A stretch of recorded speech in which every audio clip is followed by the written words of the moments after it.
Hello बच्चों, सुप्रभात। आज क्लास 8 का हम साहित्य का ये चैप्टर लाए हैं नई सुबह से, जिसमें कि ताज रानी रेखा चित्र है महादेवी वर्मा का। तो इसको हम लोग सॉल्व करेंगे, ठीक है। तो पहला जो है बातचीत के लिए जो क्वेश्चन आता है वो हम लोग सॉल्व करेंगे। लेखिका और भाई बहन ने पिता से किस चीज़ की मांग की? तो इसका उत्तर होगा लेखिका और भाई बहनों ने पिता से बाग में खेलने के लिए टट्टू मतलब घोड़ा टट्टू, यहाँ पर घोड़ा को कहा गया है, की मांग की थी। लेखिका और भाई बहनों के लिए क्या खरीदा गया? उत्तर होगा लेखिका और भाई बहनों के लिए एक टट्टू मतलब छोटा सा घोड़ा खरीदा गया था। टट्टू का नाम क्या था? टट्टू का नाम छुट्टन था। टट्टू की देखभाल के लिए किसे रखा गया? यहाँ पर किस लिखा हुआ, सॉरी, मतलब किसे रखा गया क्वेश्चन। टट्टू की देखभाल के लिए एक विशेष सहायक या कोई जिम्मेदार व्यक्ति रखा गया था। अब आएगा एमसीक्यू। लेखिका ने बाबूजी को एक दिन दिया। उत्तर क्या होगा? पत्र, ब नंबर। पाठ का क्या नाम है? ताज रानी, ब आंसर हुआ। पाठ में किस जानवर के बारे में चर्चा की गई है? घोड़े की, ब नंबर। अब आ गया लिखिए। निम्नलिखित पंक्तियों का आशय स्पष्ट कीजिए। फिर अचानक हमारे अराजक राज्य पर क्रांति का बवंडर बह गया और हमें समझदारों के देश में निवासित होना पड़ा। अब इसका भावार्थ क्या होगा? फिर अचानक हमारे अराजक राज्य पर क्रांति का बवंडर बह गया और हमें समझदारों के देश में निवासित होना पड़ा। यह पंक्ति बताती है कि किस प्रकार अचानक संकट आया और उन्हें अपनी स्थिति छोड़कर समझदार और व्यवस्थित जगह मतलब देश में रहना पड़ा।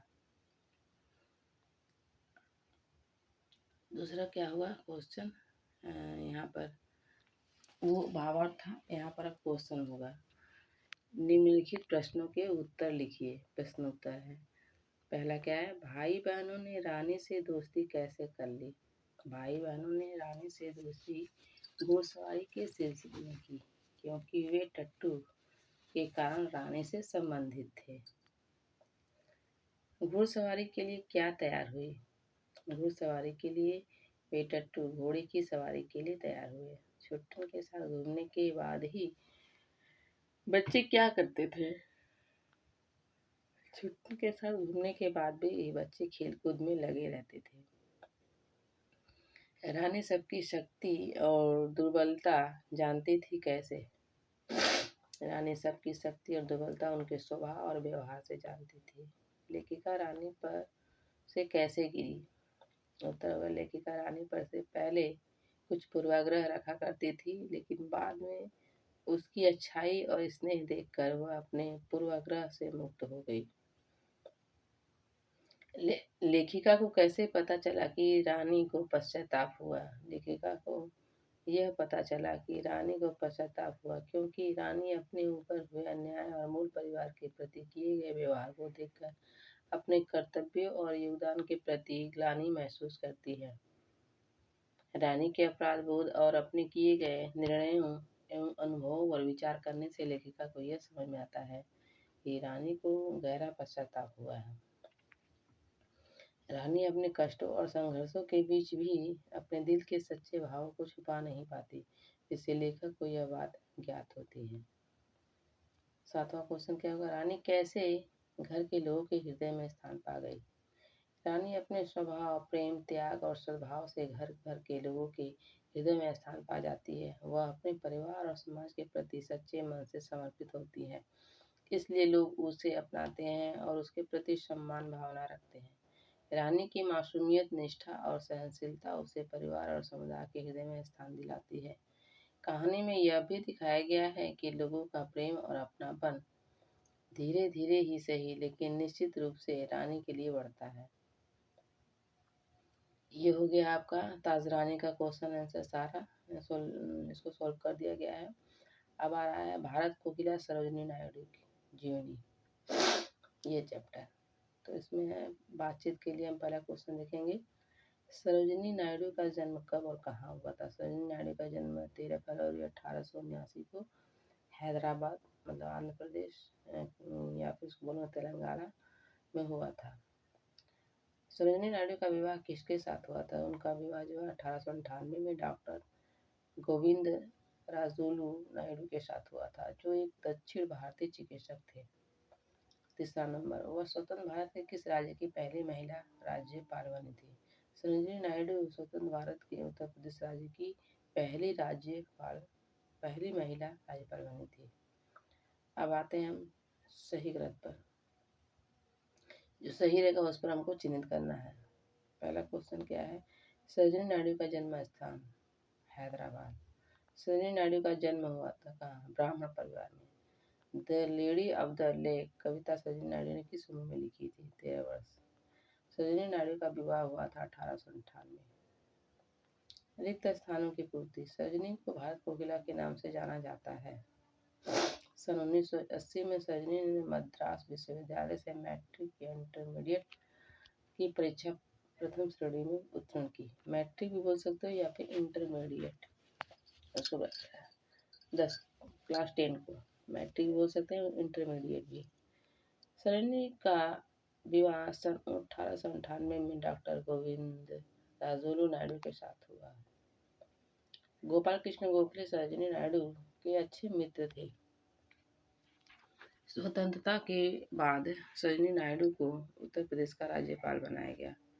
निम्नलिखित वाक्यों को पाठ के क्रमानुसार लिखिए। उसके आग्रह करने पर माँ कविता सुनने बैठ गई। पहला ये होगा। यहीं पर जवाहरलाल नेहरू से उनकी पहली भेंट हुई थी। दूसरा, गोपाल कृष्ण गोखले सरोजिनी नायडू के अच्छे मित्र थे। तीसरा। चौथा, गांधी जी की मृत्यु का आघात उनके लिए बड़ा घातक सिद्ध हुआ। चौथा। अब आगे क्वेश्चन आंसर पर। सरोजिनी नायडू ने 13 वर्ष की आयु में 1300 पंक्तियों की कौन सी कविता लिखी थी? The lady of the lake नामक कविता। उन्होंने उच्च शिक्षा कहाँ प्राप्त की थी? उच्च शिक्षा जो इंग्लैंड के किंग्स कॉलेज लंदन और गिरटन कॉलेज कैम्ब्रिज से प्राप्त की थी। सरोजिनी के माता पिता कौन थे? उनके नाम लिखो। पिता अघोरनाथ चट्टोपाध्याय। वैज्ञानिक हम नहीं बोल सकते हैं क्योंकि बुक में जो लिखा हुआ है दोनों जो है लिखने में कविता लिखने में चाहे मतलब जो भी साहित्य से संबंधित दोनों माँ बाप हैं। कवि माता वरदा सुंदरी चट्टोपाध्याय कवित्री है। तो ये दोनों जो है माँ बाप जो है माता पिता, ये लोग लेखनी में लिखते थे, वैज्ञानिक नहीं थे। ठीक है। पिता अघोरनाथ चट्टोपाध्याय ये वैज्ञानिक नहीं थे। यहाँ पर वैज्ञानिक लिखा हुआ है लेकिन सॉरी यहाँ वैज्ञानिक नहीं होगा। ठीक है।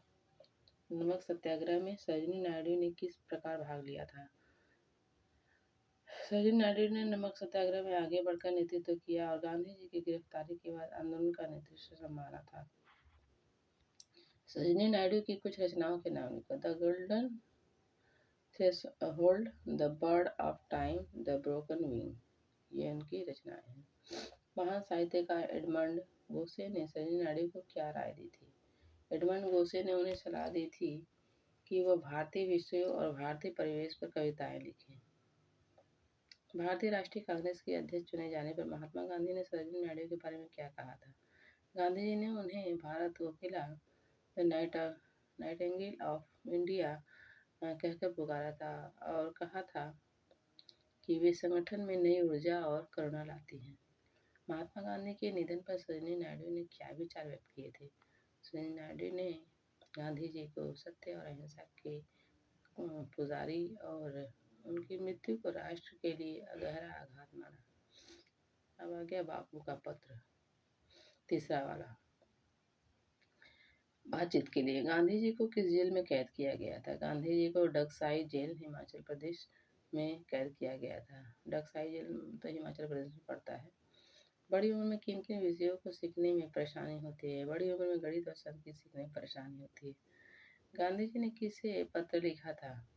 गांधी जी ने यह पत्र अपने पुत्र मणिलाल गांधी को लिखा था।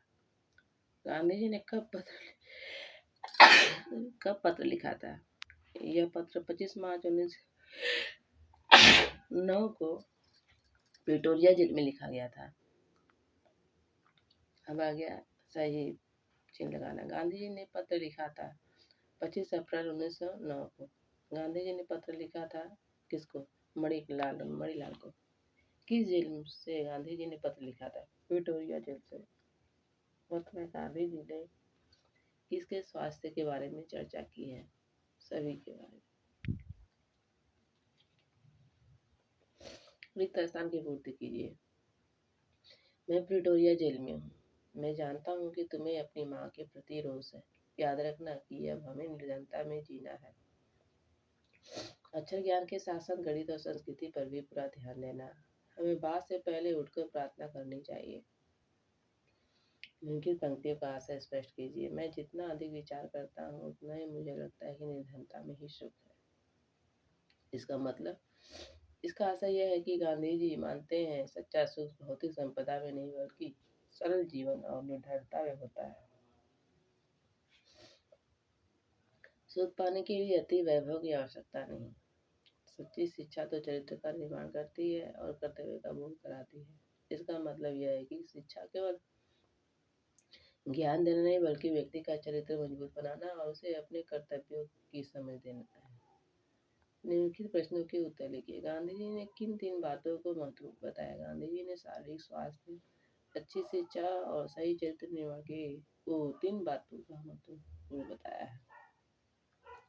गांधी जी ने किसे और कहां से पत्र लिखा था? गांधी जी ने मणिलाल को प्रिटोरिया जेल से पत्र लिखा था। गांधी जी क्यों चाहते थे कि मणिलाल एक योग्य किसान बने? गांधी जी चाहते थे कि मणिलाल अपने कर्म में निपुण हो जाए और आत्मनिर्भर बनकर सही जीवन जी सके। बाघ के बारे में गांधी जी ने क्या क्या जानना चाहा था? गांधी जी ने बाघ के स्वास्थ्य, काम काज और उसके दैनिक जीवन के बारे में जानना चाहा था। मणिलाल को किसके प्रति रोष था? मणिलाल को अपनी माँ बाघ के प्रति रोष था क्योंकि वह उनकी कुछ बातों से असहमत थे। तो यहाँ पर क्लास 8 का नई सुबह से 3 चैप्टर के प्रश्न उत्तर जितने भी क्वेश्चन थे छोटे से बड़े से लेकर सभी मैंने यहाँ पर सॉल्व किए हैं। आप लोग आराम से इसको दिमाग शांत करके करिएगा और उम्मीद है कि आप लोगों को यह ज़रूर पसंद आएगा और इसे आप लाभ उठा सकेंगे। सो आज के लिए इतना ही, फिर कल मिलते हैं। धन्यवाद।